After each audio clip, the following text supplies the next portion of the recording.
Not a government agency. Few sanes. Attorneys. And if you did check other, if you want to put that in the chat.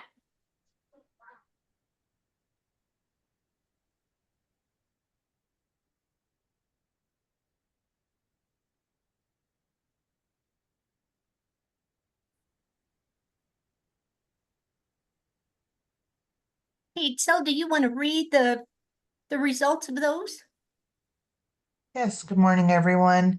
Looks like we have 50% of community SADV advocates.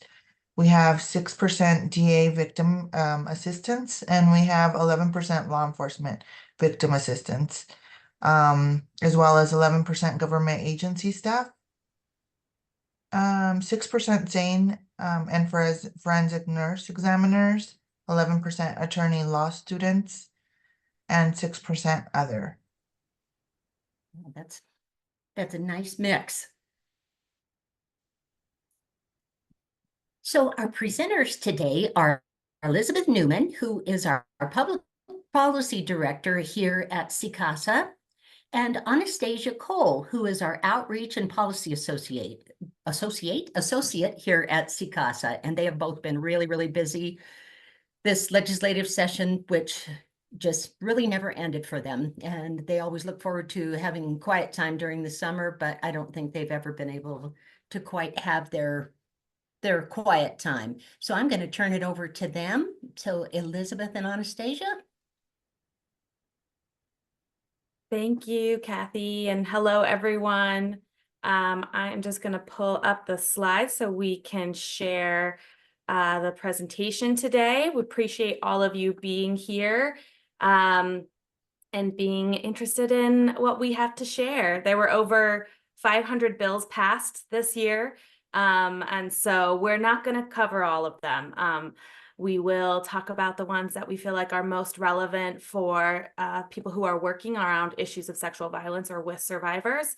And please feel free to put any questions into the chat, and we will try to answer them as we go along. So as Kathy said, I am Elizabeth Newman. I use she, her pronouns, and I am the public policy director for the Colorado Coalition Against Sexual Assault. I've been with CCASA for 3 years. And my job is to bring the voice of our membership and those who care about ending and preventing sexual violence to the state capitol and other decision-making tables. I also work to develop and advocate for our own legislative policy proposals. I lead our policy committee, and I provide consultation, training, and technical assistance to all of you members, people in our community, partners, and legislators themselves around how some of these laws change and affect the work that we all do to prevent and end sexual violence. Good morning, everyone. Thank you for being here with us. I'm Anastasia Cole, use she, her pronouns, and I'm an outreach and policy associate at CCASA.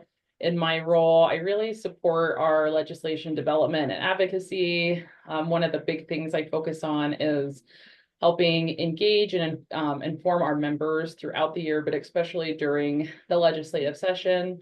I also help manage CCASA's policy committee alongside Elizabeth, and have the privilege and opportunity to oversee CCASA's Survivor Task Force, which is a group of survivors in Colorado who want to use their stories and experiences to affect change. And like Elizabeth, I also provide technical assistance for things like this once a law passed to help folks such as yourselves understand new laws and what they mean for you and the survivors you serve. So we have, as Elizabeth mentioned, there were so many bills passed this year, so we have a busy schedule. So today we're going to be doing a deep dive into the priority bills we passed during the most recent legislative session and what those bills mean for you and the survivors you serve.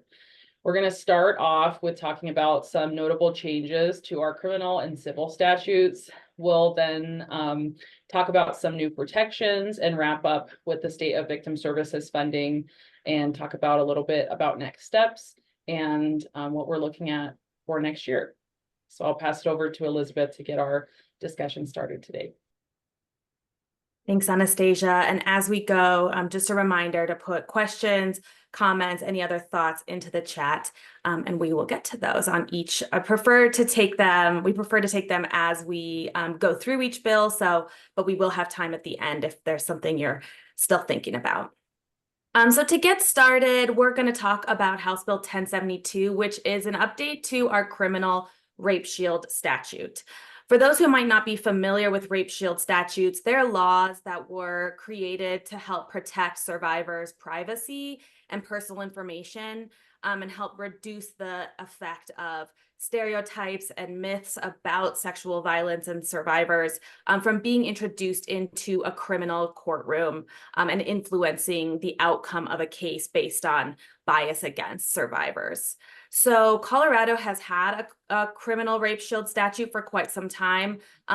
And what we did this year was work with the District Attorney's Council, who ran this bill, to expand it to cover some new areas that we were still seeing being introduced inappropriately. And so first and foremost, this new bill will limit some of the harmful myths regarding someone's dress or hairstyle as some indication of consent. So going forward, there is a prohibition on using information about someone's clothing, what they were wearing, what their hair was looking like, as evidence of consent. Now, that does not stop a district attorney from introducing information about how, the clothing might have changed due to the potential evidence of sexual violence. But it's really about making sure that someone isn't suggesting that because somebody was wearing a particular item of clothing, they therefore were demonstrating that they were open to sexual contact. We know that that is a long-standing rape myth and unfortunately was still coming up in court cases, and so really needed to be explicitly prohibited. The second set of information is regarding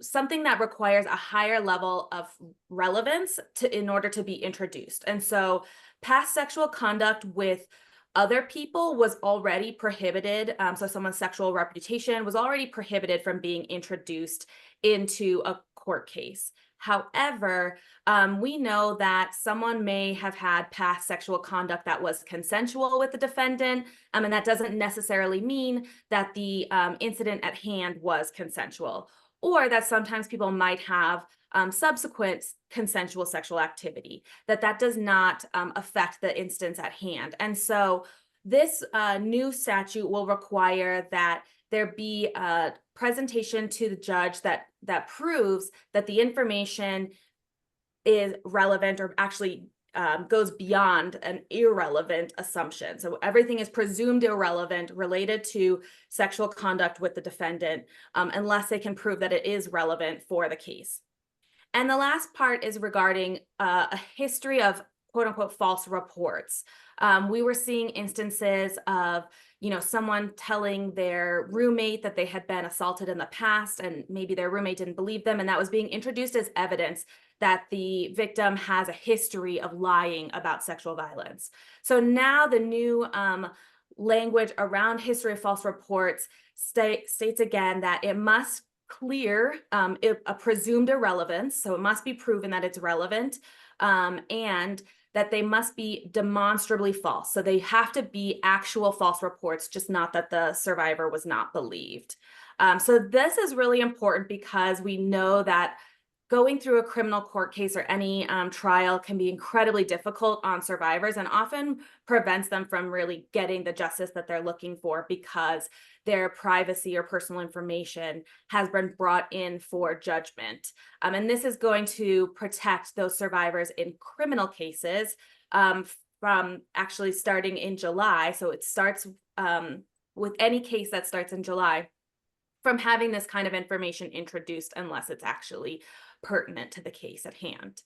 We also do have a civil rape shield statute in Colorado, and we are hoping in the near future to update that to match what is our new expanded protections on criminal rape shield.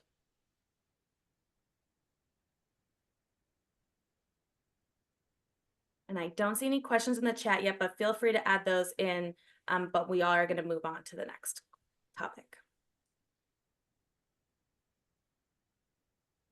Thanks, Elizabeth. So this last year, we saw a couple of notable bills around human trafficking that came out that we wanted to spend a couple minutes talking about. So the first one is Senate Bill 11, strengthening enforcement of human trafficking. And the biggest thing that this bill does is it extends the statute of limitations for human trafficking of adults to 20 years. I don't know how many of you know, but previously the statute of limitations was only 3 years. And we know that that is such a small, narrow window to give survivors time to come forward and to seek justice. So we were very excited to see that be extended. I also did want to mention that the statute of limitations for human trafficking of minors for involuntary servitude was also extended to 20 years. But the statute of limitations for human trafficking of minors for sexual servitude, of course, still remains unlimited. So again, this really just extends that, and this applies to criminal cases. And we're really happy to see that this is effective as of May 31st. And so survivors have that additional protection now. The other bill that we wanted to talk about briefly was House Bill 1349. This one, there's a couple main components, but we'll say the most important thing from our perspective is that it establishes a process for removing convictions related to being a survivor of human trafficking. This is also often referred to as vacatur relief. We are very excited to see this pass. As we know that so many times survivors of human trafficking are coerced into doing certain things while they're actively being trafficked, and any conviction related to that introduces so many barriers when it comes to employment, housing, and really just being able to move forward as they get out of that situation. This bill also extended the Human Trafficking Council for 7 years. We often get questions about, why would we need a bill for councils like this? But it is pretty standard in Colorado. From my understanding, all councils have a sunset date. So in 7 years, we'll see a similar bill come forward where the council and the legislature will evaluate if there's a need to keep this council going forward. And we do expect to see that in the future. I also wanted to mention that in this bill, it allows compensation for council members who identify as survivors. Previously, that was not the case. And so the survivors who are on the council that provide that lived experience expertise are now eligible to be compensated for that time. Additionally, it also adds, I guess I should say officially adds human trafficking survivors to the Address Confidentially Out program, also known as ACP. And we knew that this was already happening, but it really just ensures that that is in statute so that all survivors of human trafficking have access to that program. And as we get closer to the end of our presentation, talking about our priorities next year, we just want to note that we're really excited about this bill in the sense that we believe that it kind of creates a foundation for future legislation that we can build upon in the future. But I'm happy to answer any questions that anyone has, so please feel free to throw them in the chat really quick.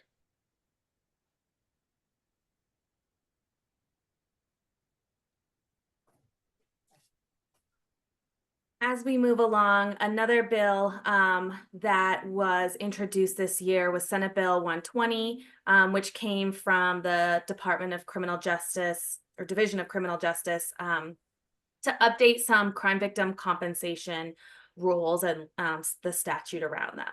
And so the intention here, and there are a lot of other pieces to this bill, I will note, we're really just going to focus on a couple of them. There were some broad changes to make the language more gender neutral. But most relevant, I think, is really making it more inclusive of the different ways that, and more trauma informed, the different ways that victims might come forward to seek support and help. And what we know is that a lot of victim compensation boards were doing some of these things already. And that this really is just helping to provide consistency across the state to make sure that victims can get the support and the financial assistance they need to rebuild their lives after experiencing a crime. So the rules are modified with this statute to allow for applications to be submitted more broadly. So there used to be a rule that it had to be submitted within 1 year of the crime, and that someone had to have notified the law enforcement about the crime that occurred within 72 hours. Those deadlines have been removed. And there were plenty of instances of waivers saying that they could allow this, but this is just making it, removing any rules that would be barriers. Secondly, it notes that going and seeking a forensic nurse exam would count as notification to law enforcement. So while there is still that notification piece, even though it's not just 72 hours, it can also be met by getting a forensic nurse exam or sexual assault nurse exam. Lastly, it's important to note that the language has been changed regarding cooperation with law enforcement from being fully cooperate to reasonably cooperate. Again, we just want to eliminate barriers that would prevent a victim from getting support. This is now effective already, and really making sure that victims aren't left behind. I do see a question in the chat regarding the Victim Compensation Board saying that they don't get funding, so they don't have to adhere to the rules. And Kelly from the Office for Victim Programs, which worked on this bill, clarifies that that is not accurate. They don't have to be receiving that funding to be bound under these rules. Kelly, do you want to come off mute and add any additional information about crime victim compensation updates or to that question? Yeah, sorry to jump, Elizabeth, but I was like, so I think first it's not a rule, it's the law. So it doesn't matter whether it is that they get federal money from us or not. They still have to comply with the changes in the statute. Boards can choose nuances of pieces in statute sometimes as far as caps and limits of what they pay, and how they defined reasonably cooperate is still not a state standard definition, but the things around the 72-hour and the 1 year, those are in effect. And everybody, again, it's law, not a rule. So they do have to change theirs. We are working, we've given them all a technical assistance guide and told them how they need to change all their policies, and we'll be monitoring everybody and checking all of those as they do that. So there's no deadline past a year. There's just not a deadline is I think the other question out there. And then do people from crimes 2 years ago qualify now? It's not retroactive. But that doesn't mean a board can't look, because they already were waiving the 1 year. So they could still look at something, but you can't apply like the new things around like the limits or things like that changed with current legislation, but it doesn't mean they're not eligible to at least apply for a crime that occurred 2 years ago, because the 1 year was already waivable. So I hope that helps. And if anybody has and if they're hearing, I think anything in the community, other questions, I'll put Kate Horn Murphy's information in the chat too for everybody. Kate's our state victim compensation administrator. If you have anything else that you'd like clarified, we're happy to help out. Thank you so much, Kelly. We were really glad to see your office make these changes and glad to support them. And if there are difficulties with finding compliance or challenges with accessing crime victim comp for victims, please do let Kelly's office know so that they can help provide some education for those boards. Okay. Thank you, everyone. We're going to move forward. Okay. We're going to spend a couple minutes on civil protection orders. This was a major overhaul of the civil protection order statutes that was passed through House Bill 1122. This bill was primarily led by Violence Free Colorado, our sibling coalition that represents domestic violence programs and advocates. And we worked closely with them to make sure that sexual violence or issues facing sexual violence survivors were also addressed. These updates do not affect an emergency protection order that might be coming from law enforcement when someone's charged with a crime. This is a civil process when someone goes in to seek an order that would protect them, order someone who's causing them harm to stop, and is a overall civil process. So there's a couple things that have happened that are pretty significant. We're going to try to cover as much as we can. I will just note from the start that unlike the other bills we've already covered that are now in effect, this bill is not yet in effect. It does not go into effect until January 2025. So there is still some time, but we do want to make sure people are aware of these changes coming. So broadly speaking, protection orders are a really important tool for someone who's seeking some safety. And they create some standards around the types of behaviors that someone can get protected from if they're experiencing.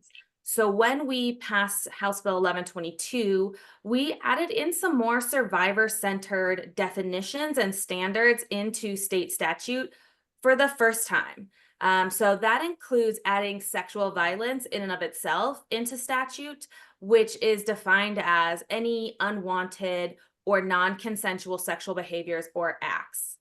We also expanded protections for domestic violence to include patterns of behaviors rather than solely acts. So acts are still included in the definition, referring to particular incidences, and also the language includes patterns of behavior, because we know that domestic violence and sexual violence can often be more difficult to kind of wrap your head around when you are talking about just specific instances rather than escalations or patterns of coercion or control. We also, when we added in sexual violence, made sure that it included things that maybe were not as explicitly included in the past, including sexual harassment or other online sexual violence. The other piece is that in order to secure a protection order, a victim must need to show that they're in danger, that there is some harm. And previously, the language required that they were in imminent danger. However, that was not defined in statute under this section. And so it gave a lot of leeway for judges and clerks who were supporting or helping someone navigate the process to apply their own bias about what imminent means and what it truly means to be in danger. So we've replaced that standard entirely. The term imminent danger will no longer appear in this section of statute regarding civil protection orders. And instead, it's been replaced with a risk or threat of physical harm and a threat of psychological or emotional harm.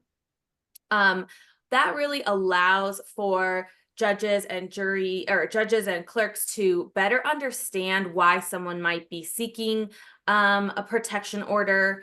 And then lastly, to be more survivor-centered, we have expanded where someone can file for a protection order and when. So this change includes allowing someone to file in any county where any one of the acts or behaviors have occurred, not just a majority. Again, that was something like we talked about with crime victim compensation, where it really varied by jurisdiction on how that was being interpreted. And some judges had felt that, if one thing happened, in Douglas County, but the remainder of them happened in El Paso County, that they shouldn't be filing in Douglas County. But we know that making this process accessible means allowing survivors to seek protection orders where it best meets their needs. Additionally, it still is allowed to file where either party resides or is employed. And then lastly, it clarifies that a protection order can be issued regardless of when an incident occurred, or if there already is an emergency protection order in place. So this way we allow survivors time to come forward. It doesn't have to be something that happened immediately. Again, that removing that word imminent, we're removing these kinds of assumptions about safety being attributed to something that happened just a few days ago or very recently. And instead really making time for survivors to come forward and seek protection when they are ready and when it feels important for them. We're going to continue to move on with this bill. So please, if you have questions, we'll put them in the chat and we'll address them when we get through all of the components.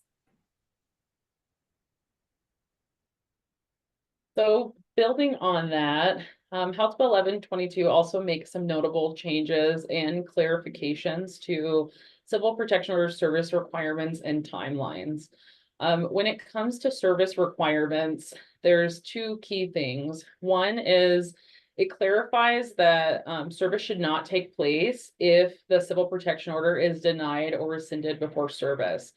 Both we and our sibling coalition at Violence Free Colorado had, leading up to this bill, heard horror stories of instances where survivors went to seek a civil protection order, and whether it was denied or they changed their mind, that the respondent was still being served notice. And of course, that really jeopardizes survivor safety, because the person who's causing them harm that they're seeking that protection from is notified that they've actually taken that first legal step to seek some sort of protection, but without the teeth of having an actual civil protection order in place.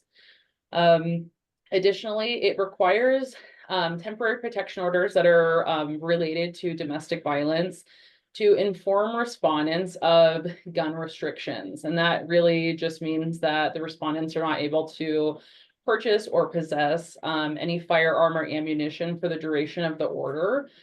We know that this was already in place for permanent protection orders, so this really just applies that standard to the temporary protection order. And we know that that's going to increase survivor safety and ensure that respondents don't have access to firearms throughout the duration of that order. When it comes to hearing timelines and continuances, there's a couple of things here.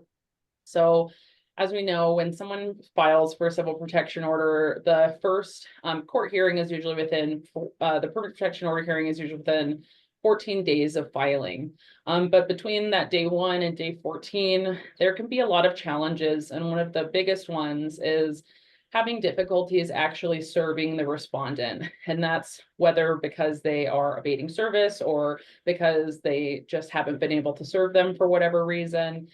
So if there are those barriers to service, this bill specifically outlines that survivors can request that survivors can request continuances if there are barriers to service or evasion. It allows the temporary protection order to be continued to up to 1 year in those circumstances, and again, at the petitioner or the survivor's request. That doesn't necessarily mean that it will be extended to 1 year. It could be 6 months, it could be 8 months, but they are able to request that it be extended for up to 1 year. Additionally, after that 1 year period, or however long the temporary protection order has been extended, if the survivor does intend to make that temporary protection order permanent, they are required to notify both the court and the respondent of their intention to pursue that permanent protection order at least 14 days before the hearing. And this is really just going to help ensure that the temporary protection order doesn't lapse before the permanent protection order hearing takes place, which is going to provide greater protection along this process.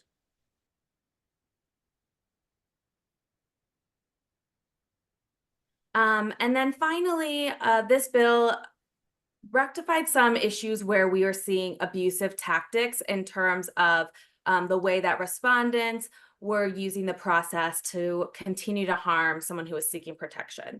And so it does that by ensuring that a municipal court or any county court that is issuing a civil protection order can include provision for temporary care and control of any shared children if either party requests it. So we were seeing that oftentimes the judge might just direct the survivor to seek a divorce and to work out custody through the family court system at the time that they're filing a protection order. This really gives survivors the time to decide, how they want to proceed, but gives that protection for a plan for children in the meantime. And so again, this is something that was available, and now we've just made it more clear by saying that either party can request that. Secondly, it pushes against some retaliatory fees that we were seeing. So often survivors are filing for protection orders representing themselves or with maybe a legal aid support. But we were seeing that respondents many times came to court with a defense attorney and were able to work around that to bring to really get attorney's fees awarded if the protection order hadn't been granted. And so we had heard up to $40,000 had been charged to survivors for attorney's fees. So this protects survivors by saying that that the court may not assess any additional costs or fees, including the respondent's attorney's fees against an applicant for a protection order.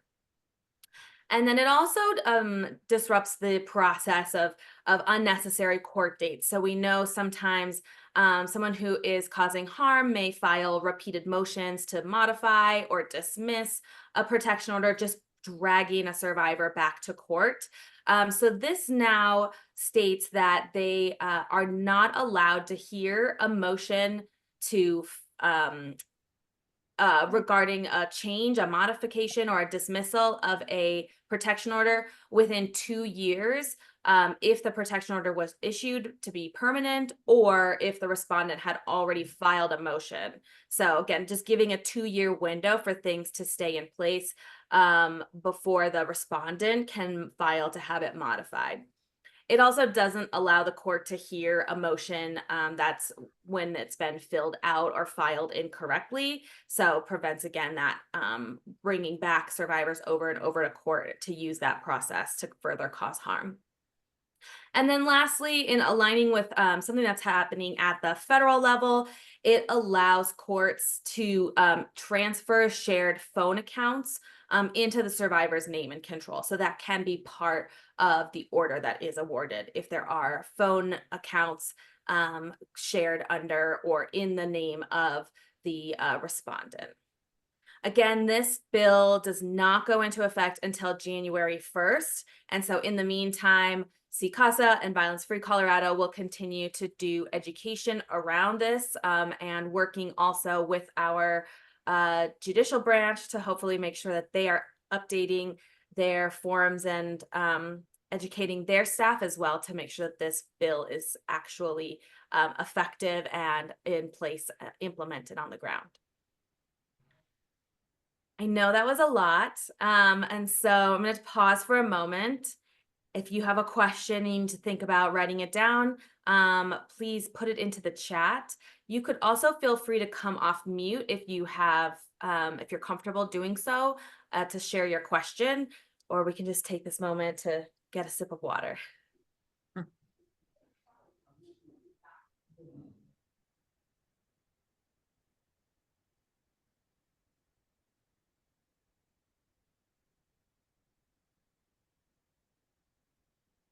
Elizabeth, Caitlin in the chat said, when you say protects from abusive litigation, what does that look like?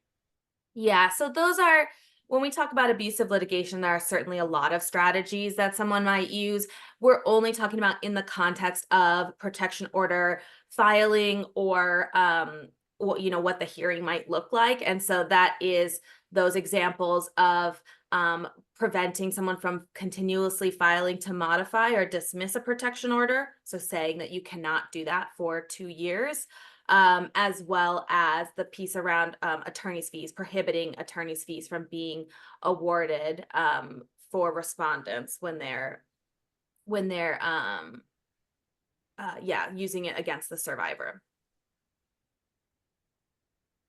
There are many other ways that the court system can be used to cause harm, and unfortunately, we can't get to all of those in this particular bill, but we're certainly aware of that as well.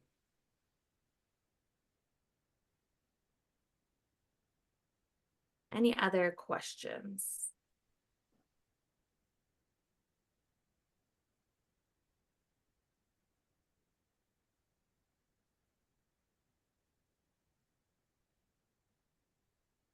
Okay.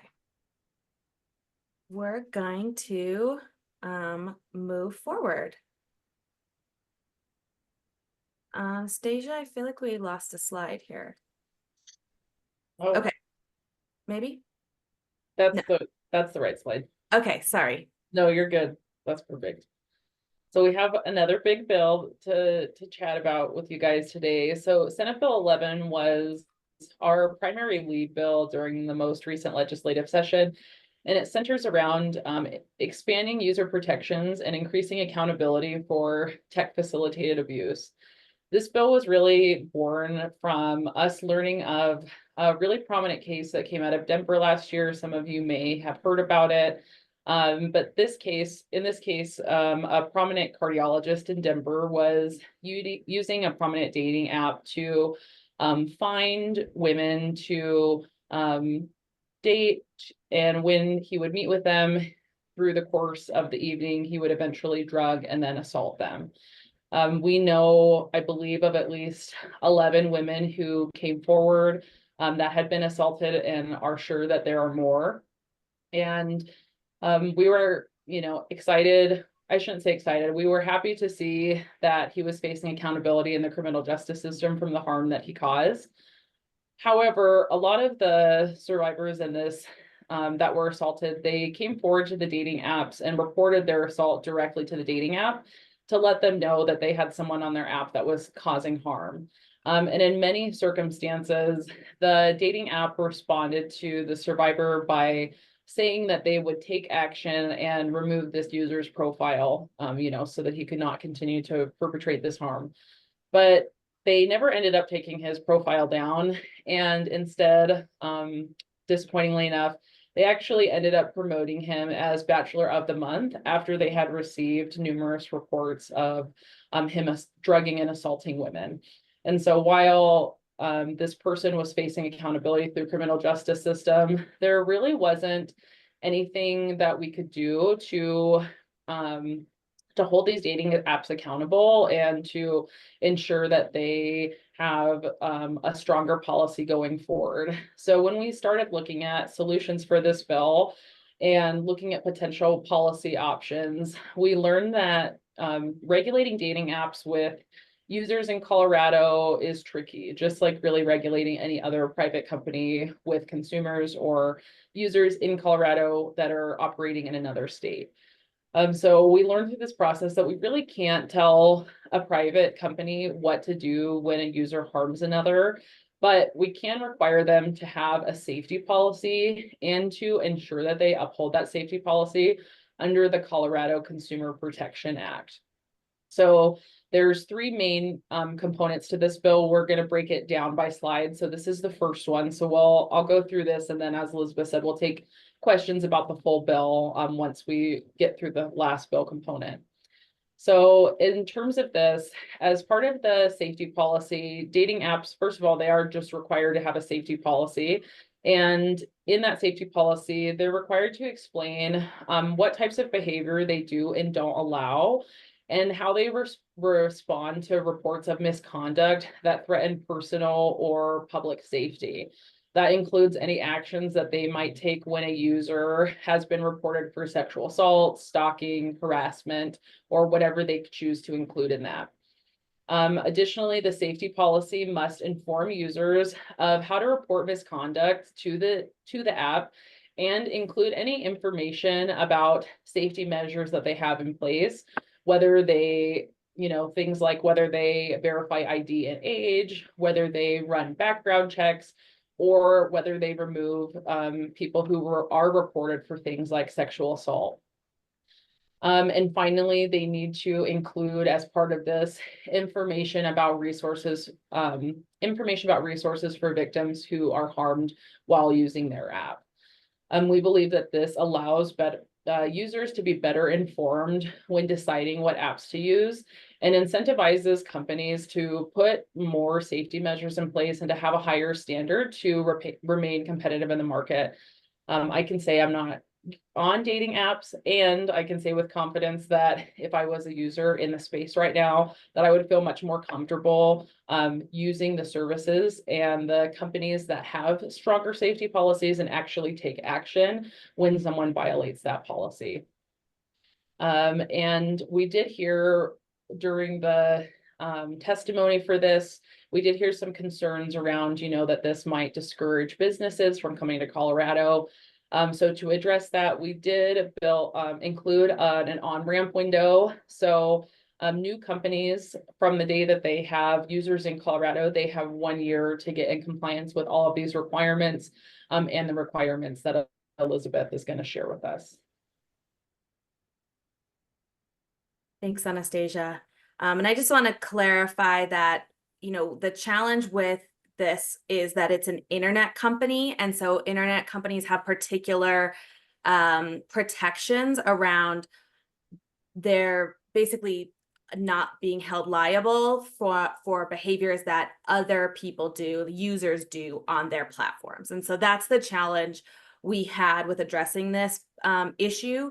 And we did work to try to not only increase the information to users about how apps can keep them safe, but also then to make sure that there was an enforcement agency in place with the Attorney General's office.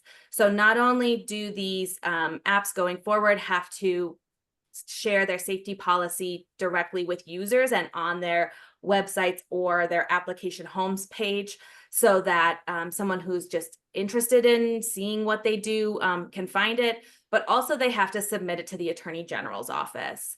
And by doing so, it gives the Attorney General's office the ability to hold these apps accountable when they are failing to meet their own policies. So if they say that they're going to remove someone who's been reported for rape, and then they don't, and they have knowledge, then that Attorney General's office can hold them accountable and issue fines or penalties to make sure that they are actually doing what they say they're going to do. Additionally, it's also going to create some accountability by requiring them to annually report to the Attorney General's office on the amount of misconduct that they're seeing amongst their members and how they're responding. Really giving consumers the ability to take action and be able to make their own choices to not only incentivize, users from selecting apps that they feel comfortable with, but hopefully also to encourage the apps to promote their own safety measures and maybe raise the bar a little bit in order to court more users into their space. The mandated reporting of misconduct is going to start in 2026, 1 year after they have already started having their policies in place in Colorado. And just to note that because this is under the Consumer Protection Act, a survivor could still have the ability to seek a civil right of action. However, that our Consumer Protection Act in Colorado currently requires there be a kind of high bar of substantial public harm. And currently the damages awarded are only economic damage. So they don't take into account emotional harm that might have happened to someone from being assaulted or experiencing another form of violence from someone they connected through an app with.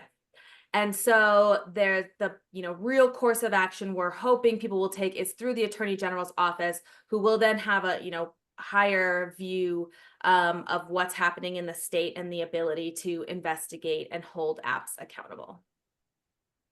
As we were also going through this whole bill, we were thinking about the other ways that technology and online tools have created more harm and made it easier to harm others. And so we're going to talk about two other pieces. of this bill that address those, and we're happy to answer questions as well. So on the theme of technology facilitated abuse, as part of this bill, we felt like we had an opportunity, as Elizabeth said, to expand protections in multiple areas. So we, as I'm sure many of you over the last couple of years, have seen a rapid rise in tracking devices and applications being used to stalk and harass people without their consent. But prior to this bill, there was really nothing that you could do if you knew that you were being tracked without your consent. There was just, you might get a notification from your iPhone or your Android that says, you have a unknown device with you right now, where the person can see your location, but there was really no legal pathway to go forward to seek accountability. So this bill component, I would say, is really simple yet powerful in that it gives it requires two-party consent for tracking devices and applications like AirTags. Many of you know these tracking devices are often really cheap. They're easy to conceal. And this really helps create a path to seek accountability by establishing a civil cause of action for individuals who are tracked without their consent. One of the great things about this is that consent can be revoked at any time. So if you allow, let's say, an intimate partner to track you for a time being, you can revoke that consent 5 minutes later, a year later, however long the period may be. And once you revoke that consent, if they continue to track you, then you would have grounds for this civil cause of action, where you could sue for money, property, or enforcement of legal rights. And this is effective as of August 7th, so it is already in effect, and it does impact cases going forward from that date. We have one other bill component to chat about. The last piece of this bill is regarding deepfake, sexually explicit images. And, we heard as we were going through this about how this problem was particularly affecting young people. There are cases like celebrities like Taylor Swift in the news, who was able to get, Twitter to prevent searches of her name. But most people don't have that kind of power. And especially with young people who are very engaged in online activity, making it safer for them was a priority here. So what we did in this component of the bill is to just expand what is already in our law around non-consensual pornography, or sometimes called revenge porn, saying that law that exists also applies to digitally generated or altered sexual images. So, that's going to be something that, someone takes a picture, and with a application that uses AI, it can undress someone. If you're posting that image for harassment or for some kind of monetary gain, that would still fall under our existing statutes in order to make it a prohibited, a criminal activity. This is something that also touches to our youth sexting law. We have a law that allows for both protection of young people when they might be sharing intimate images with each other, but also to ensure that there's accountability for those. And so that statute was also changed. We do expect that there might be some additional work in this area coming forward, specifically around child sexually explicit material, and making sure that which is digitally altered or computer generated is also included in our existing laws regulating that material. And this piece of that law is now in effect as of August 7th. So anyone who posts or shares images that are digitally altered or created with sexual conduct or sexual or private parts displayed in them could be held accountable. That was a big bunch of information. Does anyone have questions or parts of this bill that you're confused about or want to know more?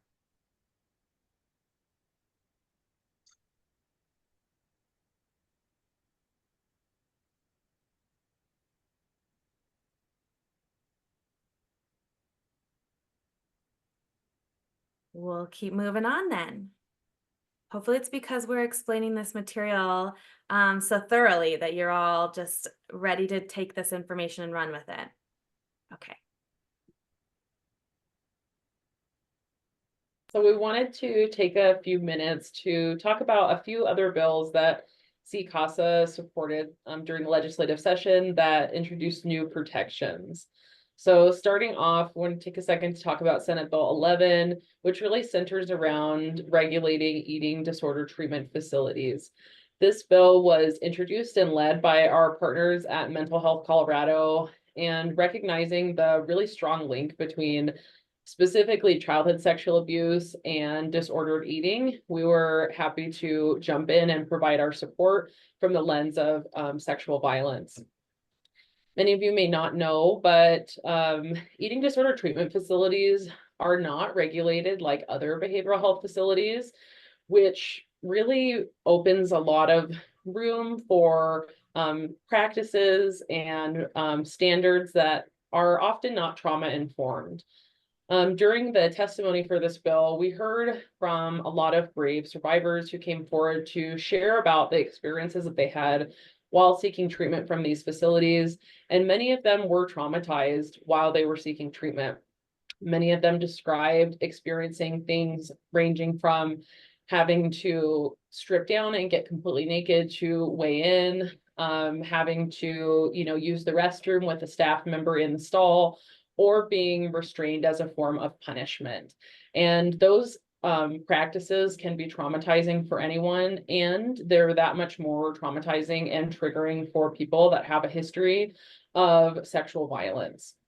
So this bill essentially adds standards, trauma-informed standards and practices to ensure that patients aren't re-traumatized while they're seeking treatment, and can instead focus on healing and getting the support that they need to move forward. And the bill does explicitly prohibit those practices that I mentioned in terms of having to strip, take off your clothing for weigh-ins, being restrained, and also having to use the restroom with a staff member in the stall. It is technically effective as of June 6th, but the Behavioral Health Administration has until January 1st of 2026 to get all of the rules and designations in place. So this is something that we are going to see the effect and the impact start happening closer to 2026.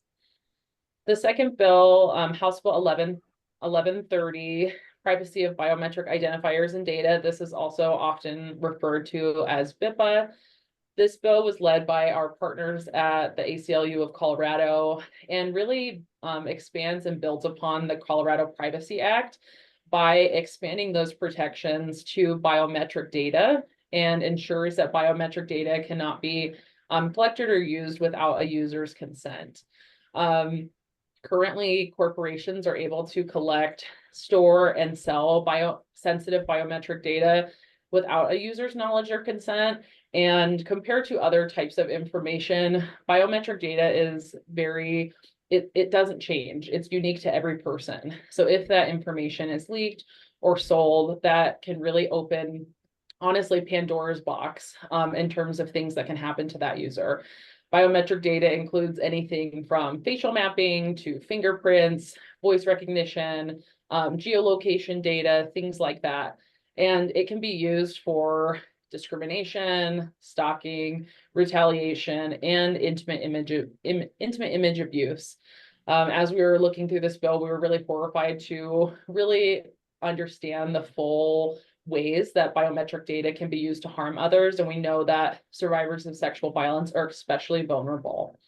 So this bill is effective as of July 1st, 2025, and gives companies a little bit of time to get in compliance with these new requirements. The last bill is House Bill 1098, cause required for eviction of residential tenants. And this is really a renter's rights bill, essentially. So we know that survivors already have some eviction protections. They can't be evicted solely because they are a victim, but we know that it's really difficult to prove. And just because, a landlord doesn't cite that they are evicting them for being a survivor doesn't mean that that's actually not the intention behind that decision.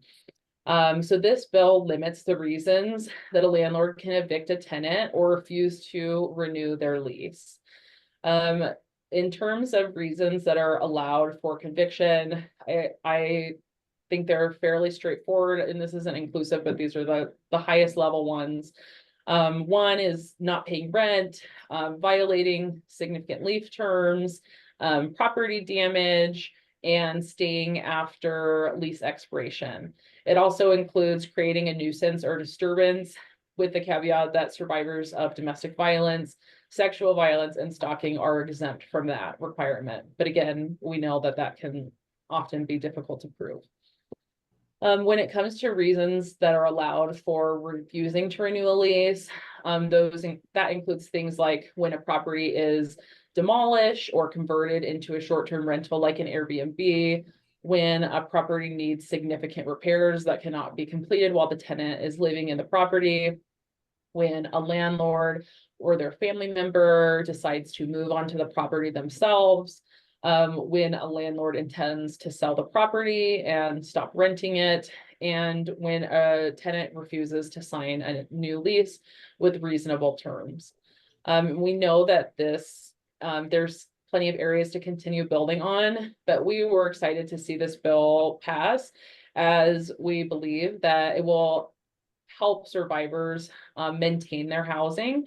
And as we know, people who experience housing insecurity are more at a higher risk of experiencing future harm and future victimization.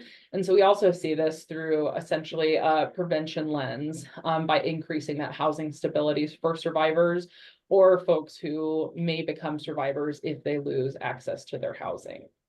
And this is effective as of April 19th, so it's already in effect. And there is a lot in this bill. So for those of you who are renters or work with survivors, I would encourage you to read a little bit more about it, because there are plenty of components that we're not going to cover today, but that are very important changes. And if anyone has any questions about any three of these bills, please feel free to drop them in the chat or jump off or come on, join us in sharing your questions. I'm happy to answer anything that you guys have. I do have one question. Yes, please jump in. So for that, they cannot evict them solely for being a survivor, but say they do have a disturbance and property damage from that event. Does that protect them, even though there's like damage to the property?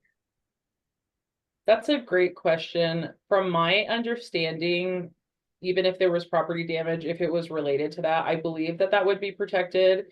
However, I will say I know that we have some housing legal experts on this call. So if I am not correct in that, I would encourage folks to jump in and correct me, but that is my understanding. Great question.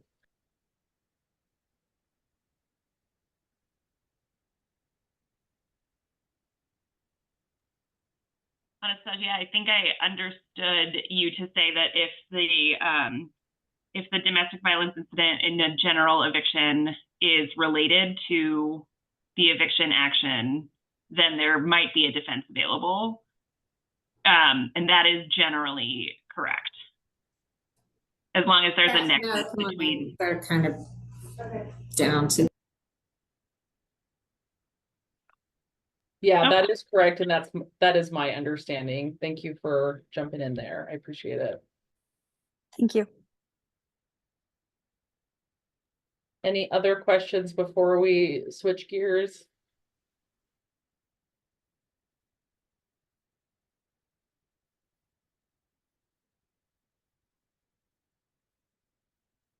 Okay, Kristen in the chat said, does there need to be a police report to protect them from eviction? That's a great question, and I don't know that off the top of my head, but I'm happy to check on that really quick and get back to you in a second. Oh, do you want to jump in, Ariane? Sure. Thank you. Thank you. I appreciate your expertise. No, yeah, no problem. For those I don't know on this call, my name is Ariane Frosch, and I'm a housing attorney at the Colorado Poverty Law Project. We get questions about eviction and especially as it relates to victim survivors all the time. Kristen asked, does there need to be a police report to protect from eviction? If a victim survivor of domestic abuse or domestic violence wants to raise domestic violence or domestic abuse, again, only those two kinds of abuse, in an eviction action, they'll need to provide either a police report or a protection order, which is a little bit different from the lease break law that I'm sure many folks are familiar with on this call. I don't want to get too in the weeds, but yes, generally for an eviction defense, if it's related to domestic violence or abuse, victim survivors need to provide either a police report or a protection order. Thank you for jumping in there. I appreciate it. I don't want to misspeak on those important topics.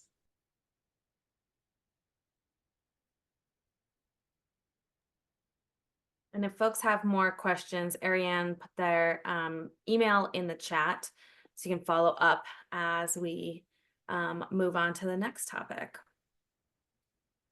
So many of you are, oh, I'm sorry, I jumped in Oh, there. no, you're good. You can go. So just switching gears, we're in the last leg of our presentation. So we're going to spend a little bit of time talking about victim services funding. We're going to start by talking about some bills that had to do with our state budget.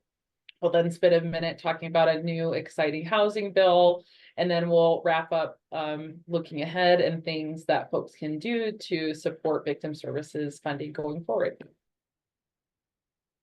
Okay, now, many of you are very familiar with the crisis and victim services funding.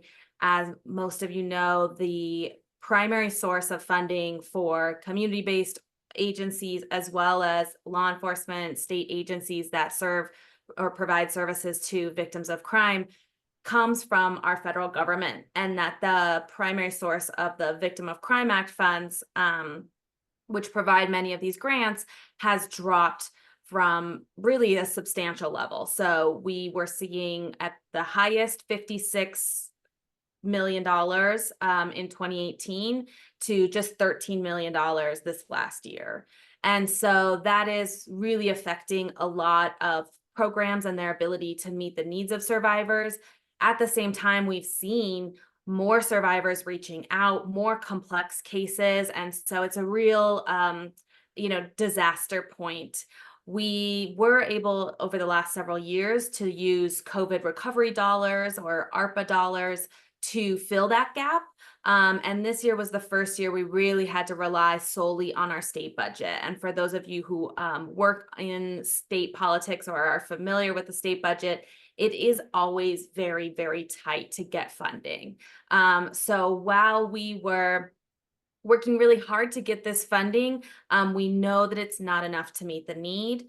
So House Bill 1420 added $4 million to an initial $2 million that was in the state budget bill, to bump up to a total of $6 million to be added to the Crime Victim Services Fund, to help ease the cuts coming from the federal level. That, I will say, is the second year now that Colorado has funded victim services with general fund dollars. So that's really significant. And we also doubled what the governor, for the first time, the governor put crime victim services funding in his budget, and we were able to double that. So while we are really, still, we know that the struggle is still serious for programs to continue to meet the need and cover their bases, it is a win in that we are making progress at our state level in getting funding. The second piece is that there was an additional $4 million provided to the Community Crime Victims Fund, which is under the Public Health Department, where it is created to help reach kind of hard to reach survivors and under-resourced, underserved communities, including communities of color, men, and young adults, in order to reduce future victimization. So those two pots of funding were the money that went towards victim services from the state budget this year.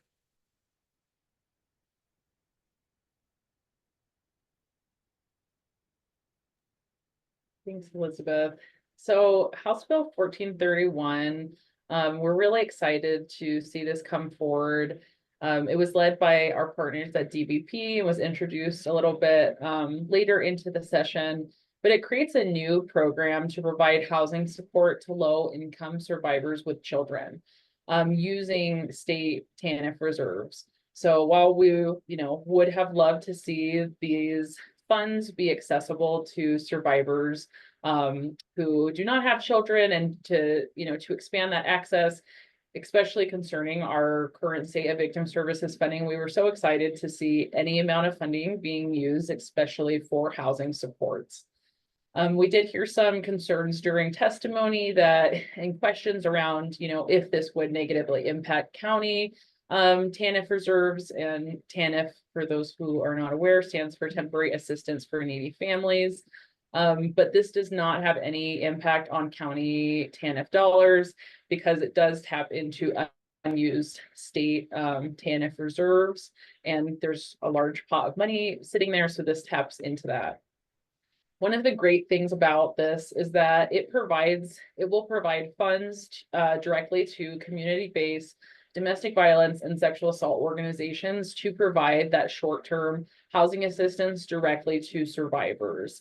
This really builds off the success of the Flex Funds program that we've seen over the last few years. And while it's technically effective as of June 6th, DBP has until January 1st to contract with community-based organizations.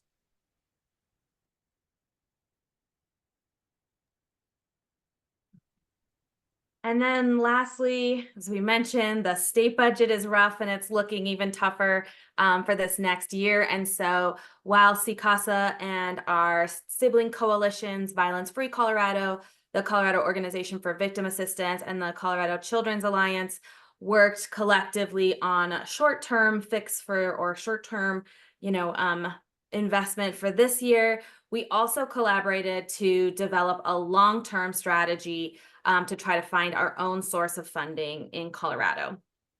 So House Bill 1349 passed the state legislature to refer to the ballot a measure that would create a sustainable and reliable funding source for crime victim services. So this is going to be on the ballot this November.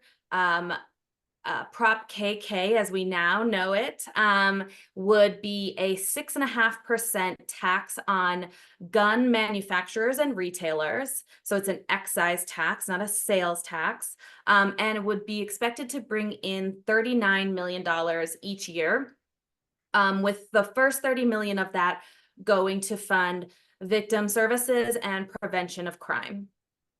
After that, the funding goes to mental health. So there's a mental health for veterans program that would get funded, as well as increasing access to behavioral health crisis response for youth, children and youth. And then the last piece of funding would be for school safety. In Colorado, any new tax has to go to the voters. And so that's why this measure is on the ballot. We are not the first state to put forward a excise tax on firearms.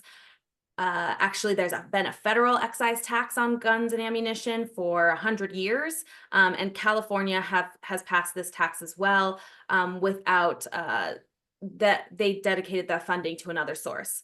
But this is just a modest tax that would really allow for us to have some stabilization of our field, because we have continued cuts from the federal government, and we also have the outlook is not bright for the future. This tax, if it's passed, it only needs a majority of votes, would be started in April 2025. And the money that comes in would be allocated to the departments that are responsible for these funds as it comes in, and then they would be responsible for dispersing that. We would anticipate starting with the 2026 Victim Services Funds grants. I will also mention that this measure would exempt law enforcement and active duty military purchases, as well as any small businesses, so vendors that are doing less than $20,000 in a year would not be subject to the tax, and then also individual sales, directly between folks are would not be subject to the tax. So that is our long-term strategy. We have a incredible leader in Majority Leader Monica Duran, who really put her all into getting this bill passed and the measure onto the ballot. And our House sponsor, co-sponsor, Representative Meg Froelich, they've been working hard this summer to make sure that we see this move forward. And CCASA is also involved in that. And you can be. Oh, here comes the time where we ask for support. So this is as you can imagine, this is a really grassroots effort, and we need as much support as we can get. We really need help getting the message out around the need to fund victim services, mental health, and school safety. Right now, we have a coalition of supporters and member programs that are meeting every other Thursday from 12:30 to 1:15. And if you want to get involved, you can scan this QR code right here and visit the website at yesonpropkk.com, and you can sign up to support this measure as either an individual or an organization. We're really looking for support at helping educate, again, the community and your communities about the need for these services. We're looking for things like helping write op-eds and tabling at local community events. So again, if you go to this QR code, it'll take you to the campaign website. And if you have any questions or want to know more about this, at the end of the presentation, we'll share our email. So please feel free to reach out to us. And as we look ahead to 2025, we are looking at a couple different areas of issues to address, building a lot on past legislation. And so as we talked about the vacatur relief that was included for human trafficking survivors in the trafficking sunset renewal, we know that many sexual assault survivors have also faced convictions due to being a victim of sexual violence and other forms of violence. And so that's one area that we are exploring, is expanding those protections and that process. We also have passed about 10 years ago a bill that gave survivors the ability to terminate parental rights for their rapists if a child was conceived from sexual assault. And as far as we have been able to find, that law is inaccessible. There is not a process that the juvenile court has created for an individual party to bring a claim under this statute, even though that is what's written in the law. So we are looking to rectify that piece. As I mentioned earlier, we're hoping that there's a effort to copy over the new expanded protections under our criminal rape shield to our civil rape shield statute. And lastly, funding always remains a huge priority for us, because we know that survivors cannot get the support and the healing they need without getting the resources and without funding coming to programs that can provide advocacy, that can provide counseling, that can provide housing assistance or other support, medical accompaniment, these pieces, legal services. I mean, your work is so critical, and we know that you are not even able to meet the need as is. And so we will continue to fight to really bring in additional revenue and resources to support your work. I will mention we welcome anyone who's a member of CCASA to join us in doing this work. Our policy committee meets monthly. It's open to any CCASA member. We just require you to go through a orientation and participate in and agree to confidentiality. This group really allows us to tap into the expertise you all have on the ground, the experience that you see of barriers, of opportunities, and how a bill language might have unintended consequences. As we talk about some of these bills we're expecting for 2025, as well as what came forward in 2024, many of those bills came from our members who have brought to us concerns they have or challenges. And so we are really looking to expand. We invite folks who are interested to reach out to us. We'll have our email addresses on the next slide. But if you feel like that's a place where you want to contribute to this work, we would welcome you to reach out and join us. And also, if you have policy ideas, we are always open to whatever those might be, and working collaboratively with you on trying to fix some of these challenges. I do see in the chat, there's a question from Betty about working with specific sponsors.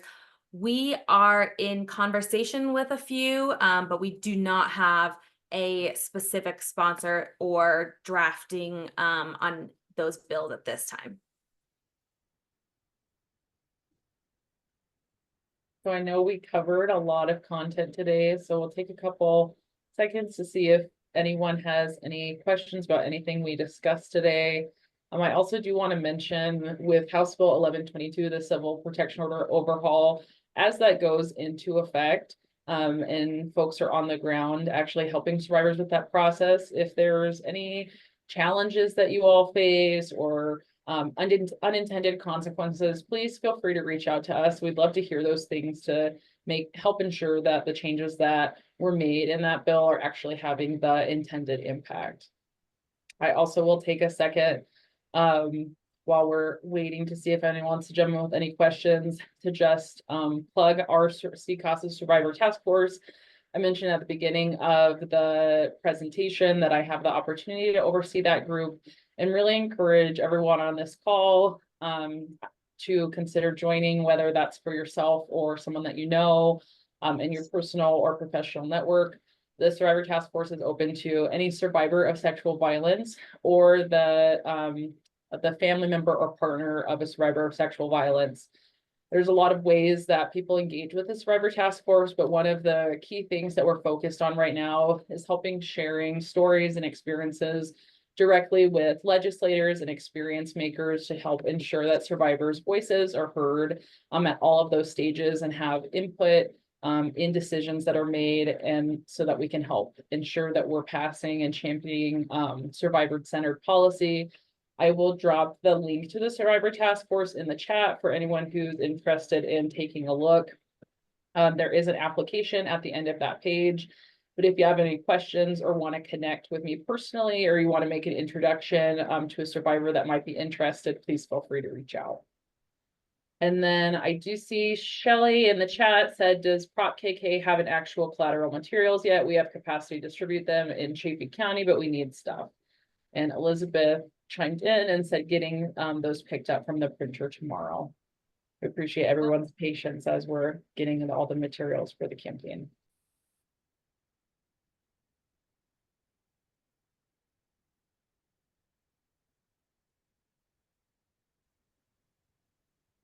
We covered a lot today, and so really appreciate all of you staying with us and being engaged. I did see a question about whether or not we present to other community meetings.